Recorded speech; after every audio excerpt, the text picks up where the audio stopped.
Assalamualaikum warahmatullahi wabarakatuh. Halo teman-teman, perkenalkan nama saya Iqbal Maulana. Saya dari program studi pendidikan biologi kelas A sore.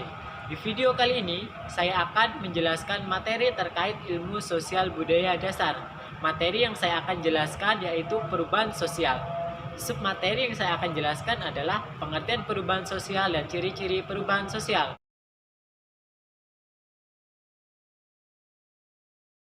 Tanpa kita sadari, kita setiap harinya itu mengalami perubahan, berupa perubahan pola pikir, perubahan perilaku, dan perubahan-perubahan lainnya. Sosial ini bisa kita lihat dalam kehidupan sehari-hari. Contohnya saja seperti gambar berikut ini. Nah, orang zaman dahulu itu membajak sawah menggunakan sapi. Seiring dengan kemajuan teknologi, sekarang orang membajak sawah tidak lagi menggunakan sapi tetapi menggunakan traktor. Berdasarkan contoh perubahan sosial tadi, itu merupakan contoh perubahan sosial yang membawa ke kemajuan.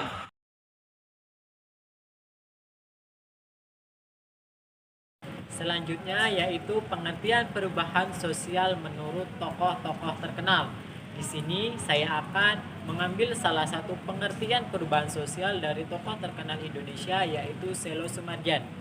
Menurut Selo Sumarjan, perubahan sosial itu merupakan perubahan yang terjadi pada lembaga-lembaga sosial. Perubahan sosial di lembaga-lembaga sosial yaitu terjadi pada perubahan kurikulum pendidikan di Indonesia. Mungkin sekarang kebanyakan sekolah-sekolah di Indonesia itu menggunakan kurikulum 2013. Sebelum menggunakan kurikulum 2013, sekolah-sekolah di Indonesia ini menggunakan kurikulum KTSP. Nah, perubahan kurikulum dari KTSP ke kurikulum 2013 ini membawa dampak besar pada guru, siswa, dan proses belajar mengajar di kelas, baik di dalam kelas maupun di luar kelas. Nah, perubahan ini itu terjadi pada lembaga-lembaga pendidikan. Nah, selanjutnya yaitu ciri-ciri perubahan sosial. Apa saja sih ciri-cirinya? Ini dia. Pertama itu berkelanjutan.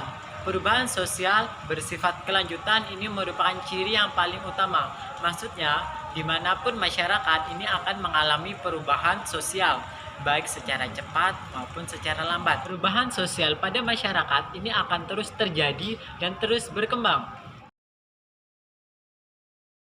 Kedua, bersifat imitatif. Perubahan sosial juga bersifat imitatif. Apa sih maksudnya? Misalnya, perubahan terjadi pada suatu kelompok masyarakat. Nah, hal tersebut akan diikuti oleh kelompok masyarakat lainnya.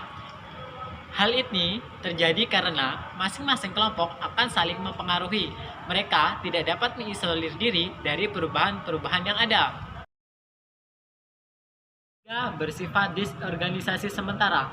Apa sih itu disorganisasi sementara? Nah, disorganisasi adalah sebuah keadaan yang kacau. Hal ini merupakan akibat dari adaptasi bagian-bagian masyarakat terhadap perubahan sosial yang terjadi. Perubahan sosial yang sifatnya cepat ini biasanya akan menimbulkan disorganisasi yang bersifat sementara.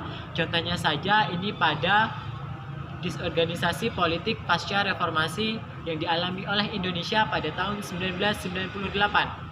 Dan penjelasan dari saya tentang perubahan sosial pada submateri pengertian perubahan sosial dan ciri-ciri perubahan sosial.